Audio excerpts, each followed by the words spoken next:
Assalamualaikum warahmatullahi wabarakatuh. Perkenalkan, nama saya Ardi, NIM 1713004. Pada kesempatan ini saya akan menjelaskan sedikit tentang hama dan penyakit pada tanaman padi atau Rhiza sativa.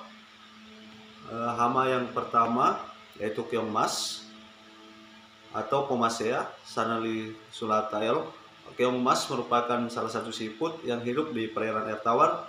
Keong emas ini berasal dari Amerika Selatan dan dikenal di Indonesia sejak tahun 1986.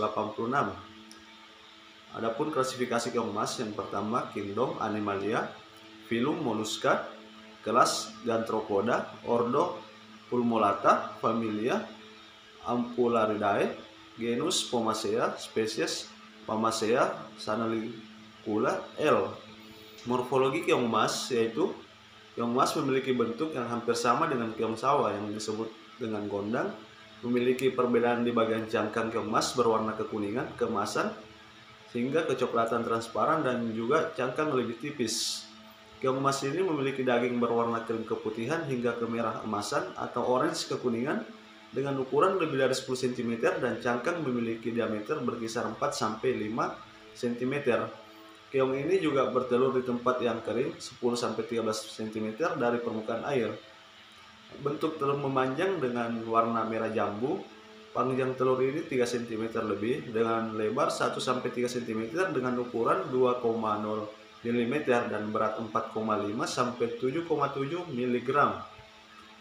Gejala serangan yaitu keong emas merusak tanaman padi yang baru ditanam dengan cara memarut jaringan tanaman lalu memakannya. Gejala serangan hama ini terlihat pada batang, tangkai dan helai daun yang rusak akibat bekas gigitan dan pada batang bagian muda terpotong. Bahkan serangan berat dapat memakan semua tanaman padi. Adapun beberapa pengendalian yaitu dengan cara memungut keong emas dan menghancurkan telurnya. Yang kedua, pengelolaan air. Keong bersifat aktif pada air yang menggenang.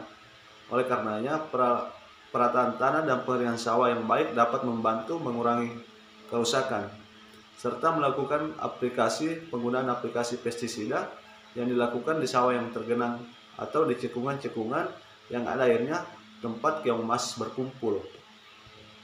Yang kedua yaitu walang sangit atau Leptocarissa oratorius. Walang sangit merupakan hama yang umum merusak bulir padi. Walang sangit merusak tanaman ketika mencapai stadia berbunga sampai matang susu. Kerusakan yang ditimbulkan menyebabkan beras berubah warna, mengapur dan gabah menjadi hampa. Mekanisme merusaknya yaitu menghisap butiran gabah yang sedang mengisi. Walang sangit akan mengeluarkan bau sebagai mekanisme pertahanan diri dari serangan predator atau makhluk pengganggu lainnya. Bau yang dikeluarkan juga untuk menarik walang sangit yang lain.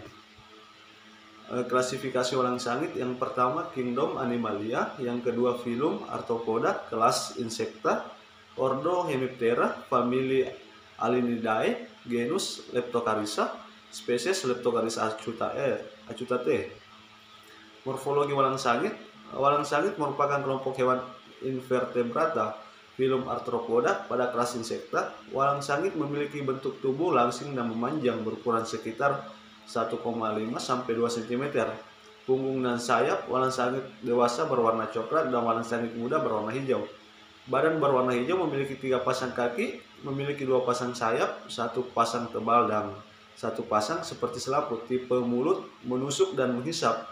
Telur berbentuk oval dan hitam kecoklatan, memiliki belalai. Proboscis untuk menghisap cairan tumbuhan. Abdomen jantan terlihat agak bulat atau tumpul, sedangkan yang betina terlihat meruncing. Metamorfosis tidak sempurna dan memiliki aroma atau bau khas. Adapun gejala serangan yaitu bisa dilihat pada tanaman padi akibat yaitu terdapat bercak putih pada bekas tusukan hama walang sangit. Bercak putih tersebut merupakan kumpulan cendawan Helminthosporium. Adapun beberapa pengendalian yaitu melakukan sanitasi lingkungan dengan membersihkan areal pertanaman padi, kultur teknis dengan menanam padi secara serempak, serta menggunakan perangkap hama walang sangit dan melakukan pengendalian secara kimiawi dengan penyemprotan insektisida kimia. Hama yang ketiga yaitu kepik hijau atau Neisseria viridula. Kepik hijau adalah hama utama yang menyerang pada areal tanaman padi.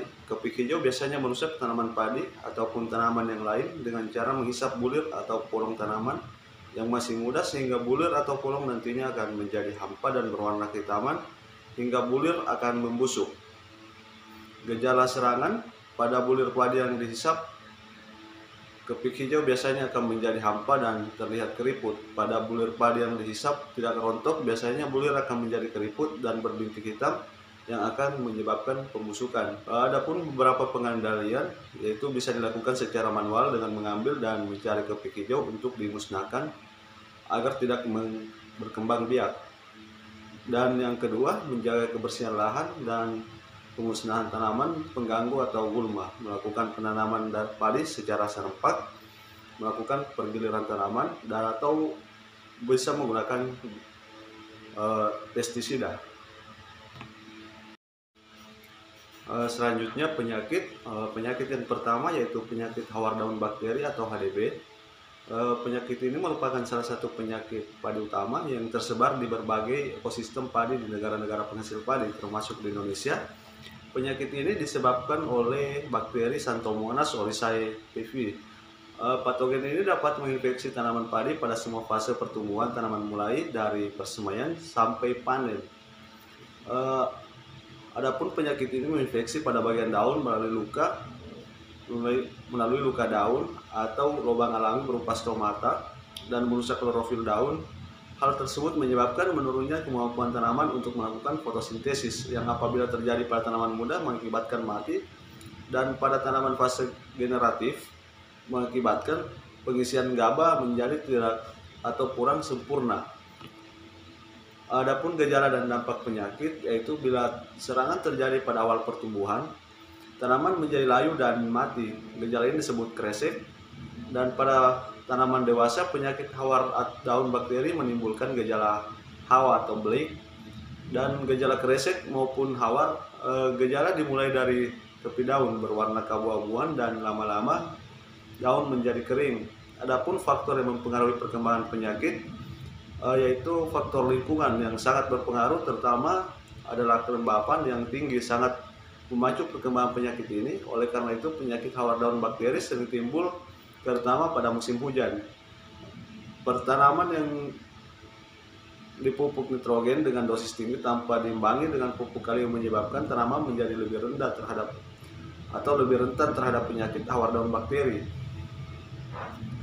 Adapun pengendalian hawar daun bakteri yaitu penanaman benih dan bibit sehat.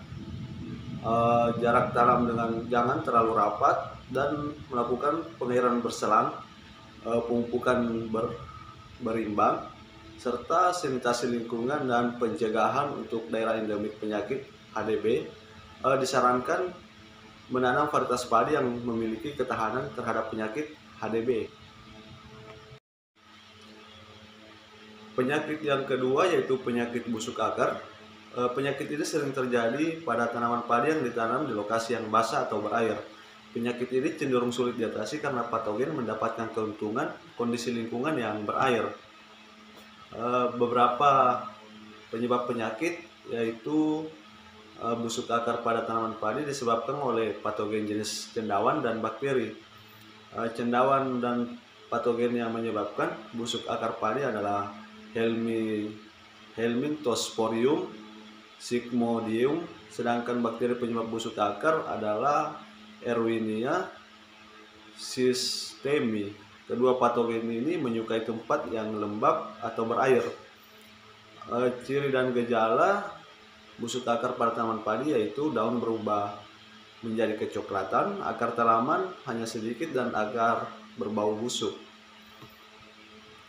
Beberapa cara untuk mencegah penyakit yaitu mengatur jarak tanam yang sesuai, mengatur saluran irigasi di sekitar, mengaplikasikan trichoderma dan EM4 guna mengontrol populasi cendawan, serta pengendalian penyakit busuk akar yaitu menggunakan fungisida berbahan aktif difeconazole atau fungisida sistematik dengan bahan aktif carbendazim.